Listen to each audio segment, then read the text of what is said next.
All right, gents, bring it in. Sit, kneel, stand. You know what to do. Break out that note taking gear. Lopez, get that crayon out of your mouth. It is not for eating, that is for writing.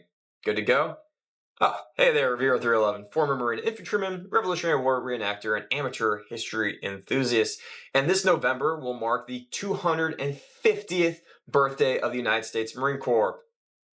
Kind of technically not really, but it will actually harken back to November 10th of 1775 when the Continental Marines were first stood up by the Second Continental Congress during the American Revolutionary War. So who were the Continental Marines of 1775? What kind of men filled their ranks? How were they organized? How were they armed? And how were they equipped? And what was the purpose of having a Marine force in the 18th century? I will be answering that and many more questions during today's video. So without further ado, let's get started.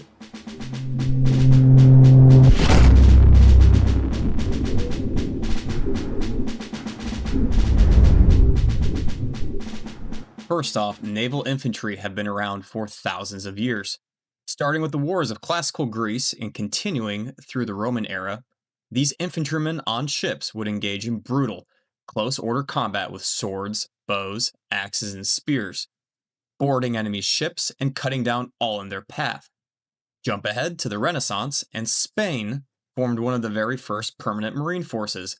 These marines fought at one of the greatest naval actions in history, Lepanto, in 1571. By the 18th century, the idea had spread everywhere. Spain, France, the Dutch, and British all had permanent marine forces. Every navy understood the same thing. Ships needed soldiers as much as they needed cannons. And that's why Marines were so valuable in the Age of Sail. They gave commanders flexibility. With trained infantrymen on board, a captain could fight off boarders, launch his own attacks, put sharpshooters in the rigging, or land troops ashore. Marines weren't just passengers, they were the ship's ultimate tactical package. Marines provided flexibility. They were a strike force already on board, no need for extra transports or waiting on the army. Marines gave commanders the ability to strike where the enemy least expected. They could land behind enemy defenses and march inland to hit towns or forts from the rear. They could storm coastal batteries, guarding harbors and waterways, positions often too strong for ships alone to overcome. They could also raid, burn supply depots, seize food and ammunition. And when Allied armies needed extra muscle, Marines provided a disciplined detachment of infantry to hold the line. In short, Marines gave a fleet reach, projecting power far beyond the shoreline.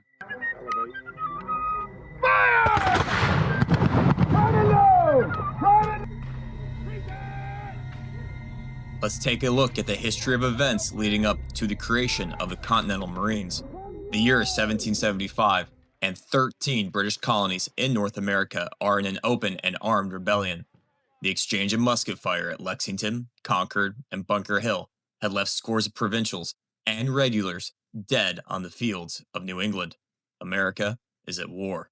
Out of this turmoil, armed resistance took shape, and from it the Continental Army was born. Drawn initially from the New England Army of Observation, this new Continental Force came under the command of its first and only Commander-in-Chief, General George Washington. It was this army that laid siege to the British in Boston, but the situation was grim. Gunpowder was scarce, enlistments were short, and supplies were almost non-existent in New England. At sea, the situation was even worse. The Royal Navy, the most powerful naval force in the world, could strike anywhere along America's vast coastline. Its mobility kept the rebels constantly guessing where the next blow would fall. The colonists had no fleet of their own to oppose this, no way to protect the vital sea lanes that were the economic lifeblood of the colonies. To even these odds, Congress moved to create the Continental Navy. Realistically, it could never challenge Britain's ships of the line in a set-piece battle.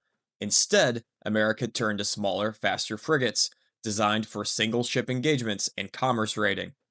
Their mission wasn't to defeat the Royal Navy at sea, but to harass it, bleed it, and disrupt the lifeblood of British supply and trade. This was the start of the Navy, and the Marines would not be far behind. In the fall of 1775, the people of Passamaquoddy, Nova Scotia, petitioned to join the American cause. A committee of 5, including Silas Deane, John Jay, and John Adams, quickly drafted plans for a bold naval expedition. The scheme called for landing on the Nova Scotia Peninsula, marching 40 miles overland to Halifax, seizing the town, destroying its docks and shipyards, and carrying off vital military stores. If ships could be taken, the harbor itself was to be held for as long as possible. This was, in every sense, an audacious plan for the rebels. For this plan to succeed, the rebel fleet would need a dedicated and professional infantry component. John Adams, serving on the Naval Committee, pushed hard for the new Navy to have its own Marines. On November 10th of 1775, Congress agreed, creating a Continental Marine Regiment consisting of 2 battalions, modeled after the Continental Army. The words of that resolution are still read aloud at every Marine Corps birthday ball to this day, and that's why John Adams is remembered as the father of the Continental Marines. Resolved, the 2 battalions of Marines be raised, consisting of 1 colonel, 2 lieutenant colonels, 2 majors, and other officers as usual in other regiments, and that they consist of an equal number of privates with other battalions. That particular care be taken that no person be appointed to office or enlisted into said battalions, but such as are good seamen, or so acquainted with maritime affairs as to be able to serve to advantage by sea when required, that they be enlisted and commissioned to serve for and during the present war between Great Britain and the colonies, unless dismissed by order of Congress, that they be distinguished by the names of the 1st and 2nd Battalion of American Marines, and that they be considered as part of the number which the Continental Army before Boston is ordered to consist of. Let's break down the resolution of November 10th, starting at the end. The Continental Marines were originally supposed to come out of the Continental Army. As a Marine myself, that's a little bit of trivia I kind of hope my Army friends never find out about. Congress also planned for these Marines to be enlisted for the entire duration of the war, which, even for the time, was a serious commitment. Most Continental soldiers served for 1 year enlistments at this time, not until victory or death. Now, let's break down how this 1st Marine Regiment was organized, because there's some fascinating history buried in the paperwork. The original November 9th proposal for the Continental Marines called for 2 battalions of 500 privates each, but the structure changed almost immediately. At the same time, Congress and General George Washington were standardizing the Continental Army under what became the 1776 reorganization, unifying the various colonial regiments into one consistent model. If the Marines had been drawn directly from the army around Boston, their structure would have mirrored Washington's 1776 reorganization model, which would have consisted of a colonel commanding the regiment, each battalion led by a lieutenant colonel and a major, and a regimental staff of specialists, including surgeons, quartermasters, and a chaplain.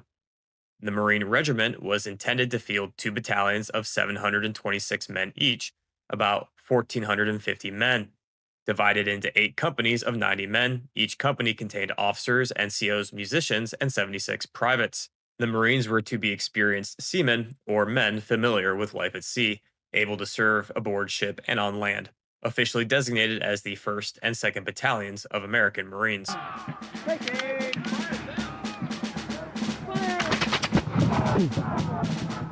All right, Congress approved the resolution, sent it out. What could possibly go wrong?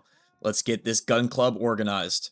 Well, by late November, George Washington replied that he couldn't spare men from the siege of Boston, since it was the main fight and every soldier was needed there. The Continental Army was also being reorganized at the time, pulling the different colonial regiments into one force. Washington also added that he had no extra experienced men to serve as officers with naval knowledge, and he warned it would be hard to find recruits willing to serve for the entire war. With it being impractical to pull from the army around Boston, how about hit up port cities such as New York or Philadelphia? I'm sure you could find plenty of unemployed sailors there. And also unemployed sailors. And where would you find men such as these? Well, a bar, of course. And that opens up the next chapter of our glorious Marine history. The man who is going to go down in history as the first Marine officer and the man responsible for standing up this force was Samuel Nicholas of Philadelphia. His commission warrant was signed by John Hancock himself on November 28th. Nicholas was just 31, a Quaker, a horseman, and the co-founder of the Gloucester Fox Hunting Club. He wasn't a battlefield veteran, but he was well connected, respected, and organized. Nicholas drew on his circle of friends to form the officer corps. Joseph Shoemaker, another member of the hunting club, became a captain. Isaac Craig and John Welsh took commissions as lieutenants, while John Fitzpatrick joined as well. They were gentlemen of Philadelphia, not professional soldiers, but they would set the foundation for America's first Marines. Recruiting the Continental Marines began quickly. Tradition says Captain Samuel Nicholas and his officers set up at Tun Tavern, a well known Philadelphia public house ran by Robert Mullen.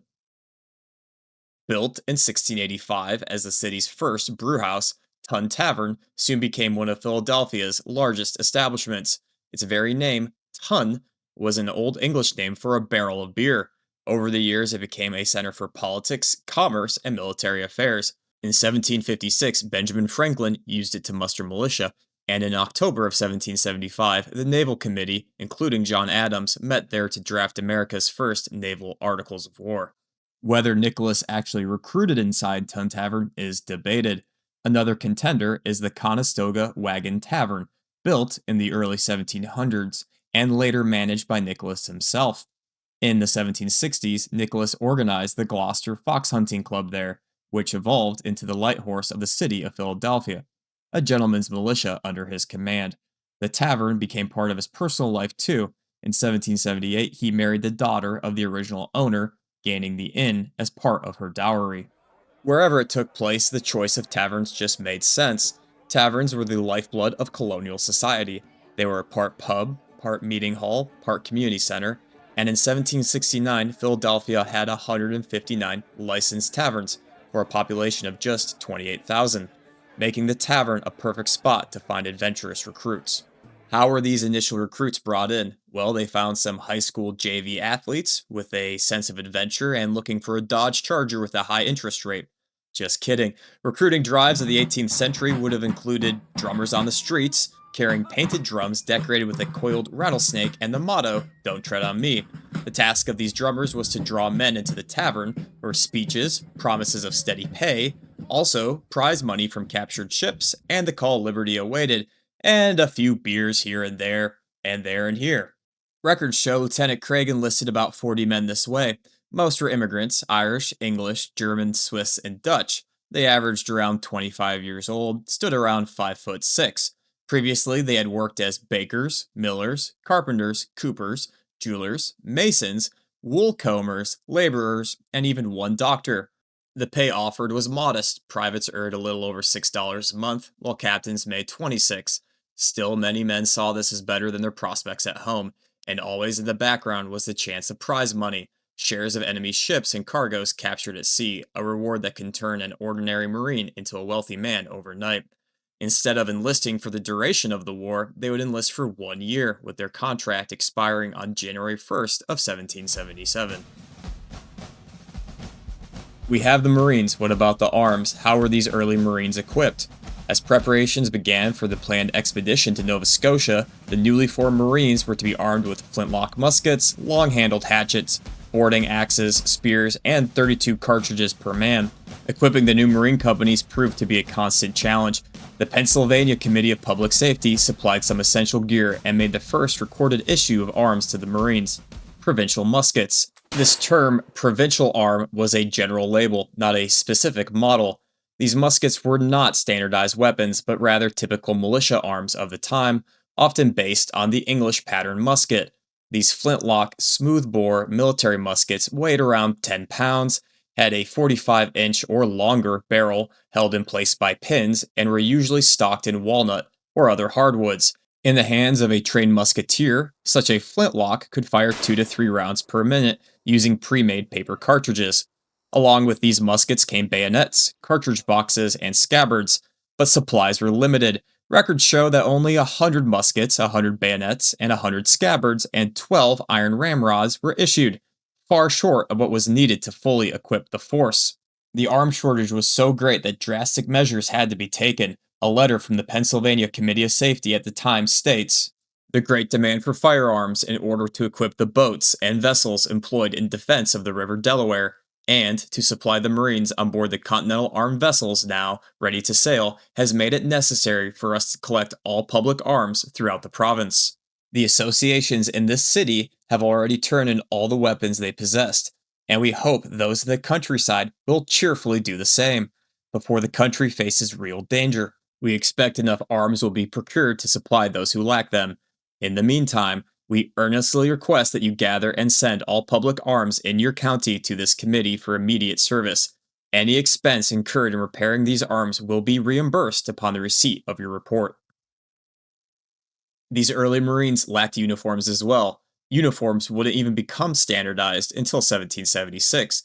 Eventually, the Marines adopted green coats with white facings, a style possibly inspired by Captain Nicholas's Gloucester Fox Hunting Club. In late 1775, the Marines wore whatever clothing they owned. Many may have simply worn plain green shirts. In short, the Marines started out poorly equipped, using a mix of donated and quickly repaired arms. Their gear and uniforms weren't standardized, and many would go to war in the clothes they enlisted in. Marines to this day pride themselves on making it work with what you have at hand, and we can see this tradition goes all the way back to the beginning. By December of 1775, Congress had ordered 13 ships to be fitted out at continental expense. Of the 16 Marine companies originally planned, only 5 had actually been raised. The highest ranking officer was still Captain Samuel Nicholas. No regimental colonel had yet been appointed. These Marines were spread across the Navy's first ships, including the brig Andrew Doria and the flagship Alfred. Detachments varied in size, from as few as 5 Marines on smaller vessels, such as schooners, to as many as 63 on the largest. Life at sea was harsh and ruled by strict discipline. There was no 18th century equivalent of a standardized training as would be found at a boot camp. Organizing and training happened on the job at the direction of the officers. The Navy's 44 articles laid down the law. Commanders were expected to lead by example, and punishment for misconduct was severe. Swearing could lead to a court martial. Religious service was held twice daily. Drunkenness meant being locked in irons until sober. Minor offenses brought 12 lashes, while mutiny or desertion carried the death penalty. Rations were fixed: a pound of bread, a pound of pork, and half pint of peas on Saturdays, for example, along with other foods such as potatoes, rice, pudding, and butter. Each man received half a pint of rum per day, or about 2 gill cups.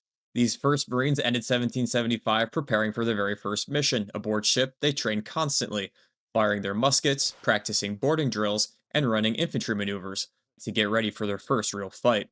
The original plan was a naval expedition to Nova Scotia, but Congress changed direction. Instead, Commodore Ezek Hopkins took command of the first Continental Fleet, 8 warships in all, including names that would become legends in American naval history: the Wasp and the Hornet. Together, they prepared to sail into the cold, wind-swept waters of the Atlantic and into history. As the year closed, the Marines were born, raised in Philadelphia, recruited from taverns, and sent to sea on America's first warships.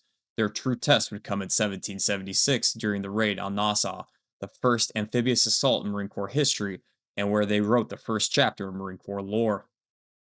And with that, we will close out 1775 and end the first chapter of the Continental Marines. But have no fear, I plan on making a lot more videos focusing on the Continental Marines during the American Revolutionary War. It's a piece of history I find very much underappreciated and underrepresented here on YouTube. If you like that sort of content, please like, comment, subscribe to this channel, share with a friend. In closing, what is something that you learned today that you didn't know before? Leave a comment down below, but I'm not going to keep you here any longer. Cheers to the 250th birthday of our beloved Corps, America's varsity away team. And if we have one more incident out in town, I'm shutting this whole thing down. Happy birthday, Marine Corps, and until next time, take care.